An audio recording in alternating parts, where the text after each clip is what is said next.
Hi, movie masterpiece here. Today, I'm going to explain a film based on the real-life story of the youngest warrior of World War II called Soldier Boy.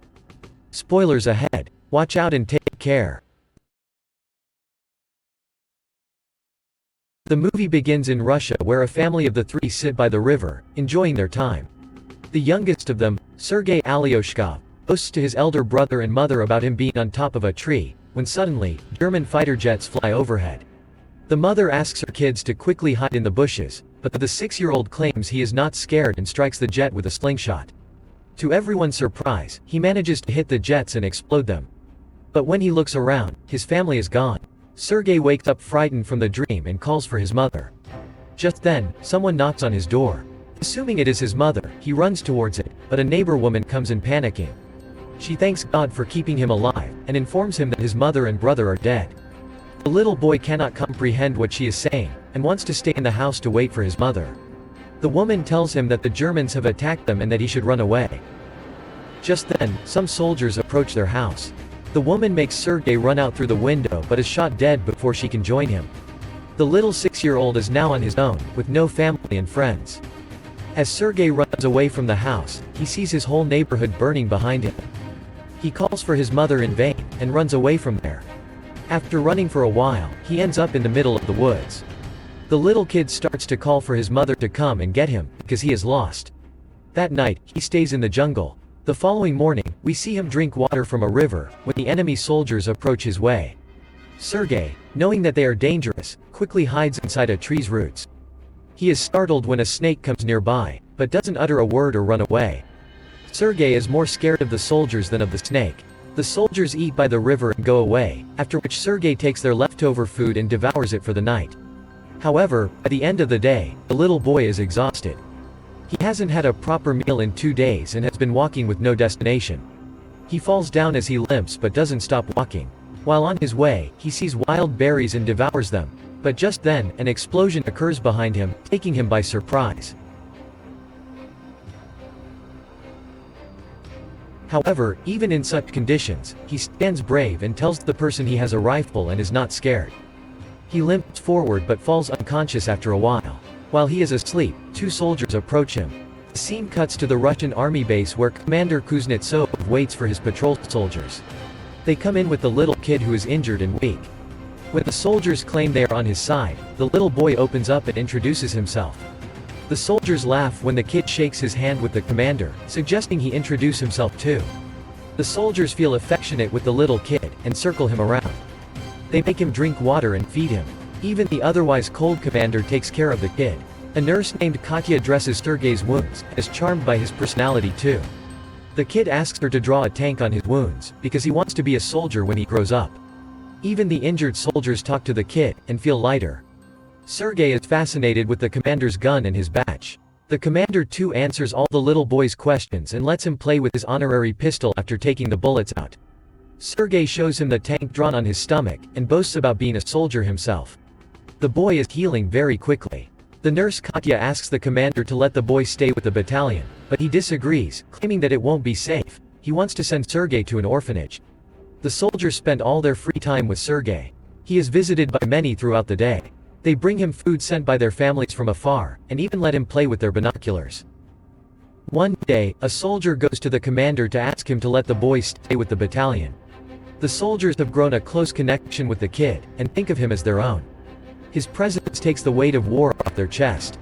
However, the commander is adamant about sending the boy to the orphanage, for his own safety. The following day, the enemies attack, and many soldiers are hurt. A vehicle comes to fetch Sergei to take him to the orphanage. The commander breaks the news to the kid, and gives him a wooden honorary pistol as a gift. The boy in turn hugs him, claiming that he is scared for the commander's safety. The commander melts in his embrace, and changes his mind. He asks Sergei to stay with the soldiers as his son.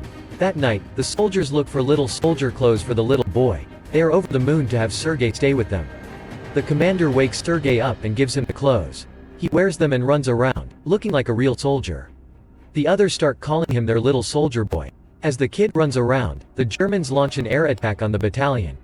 The soldiers quickly take Sergei to a safe place and fight the others. The number of injured soldiers grows rapidly.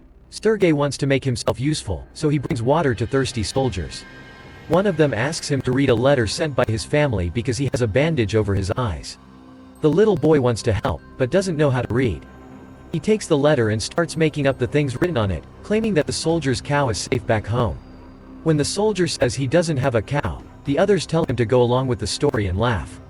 He reads everyone else's letters in the same fashion and cheers them up. In the following scene, we see Katya and the commander talking. The two seem to be attracted to each other, but do not confess their feelings.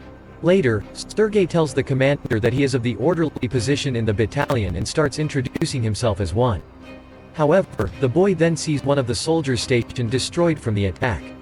The commander teaches him to take his hat off to pay respect to the dead soldier.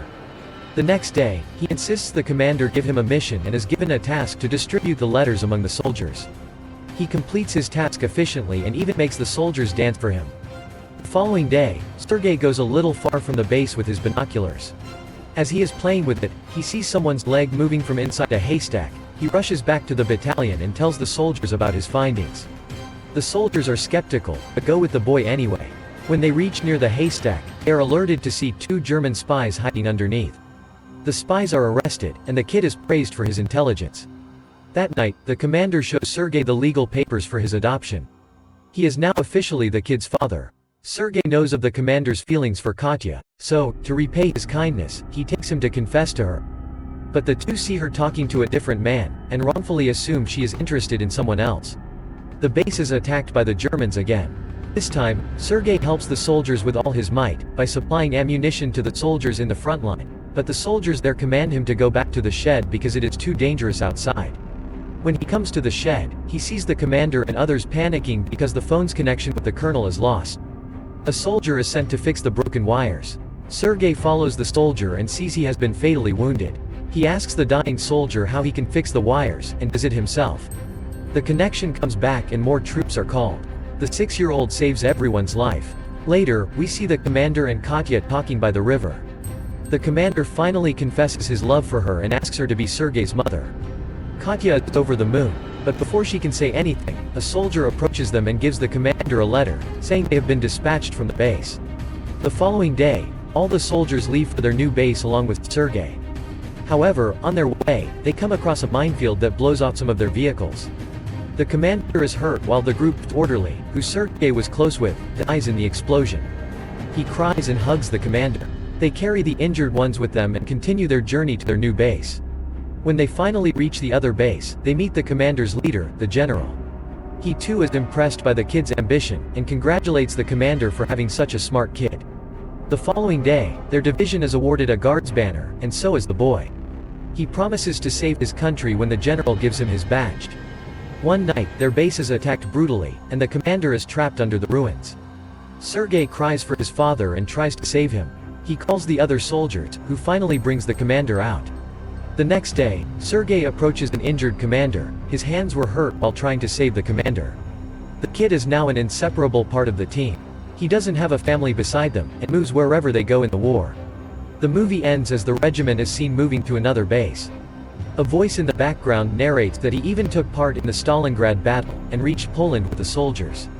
He is currently known as the world's youngest soldier ever, and the legendary story of his bravery is now spread for the whole world to hear. Subscribe for more videos like this, turn on notifications, and leave a like to help the channel out. Thank you for watching.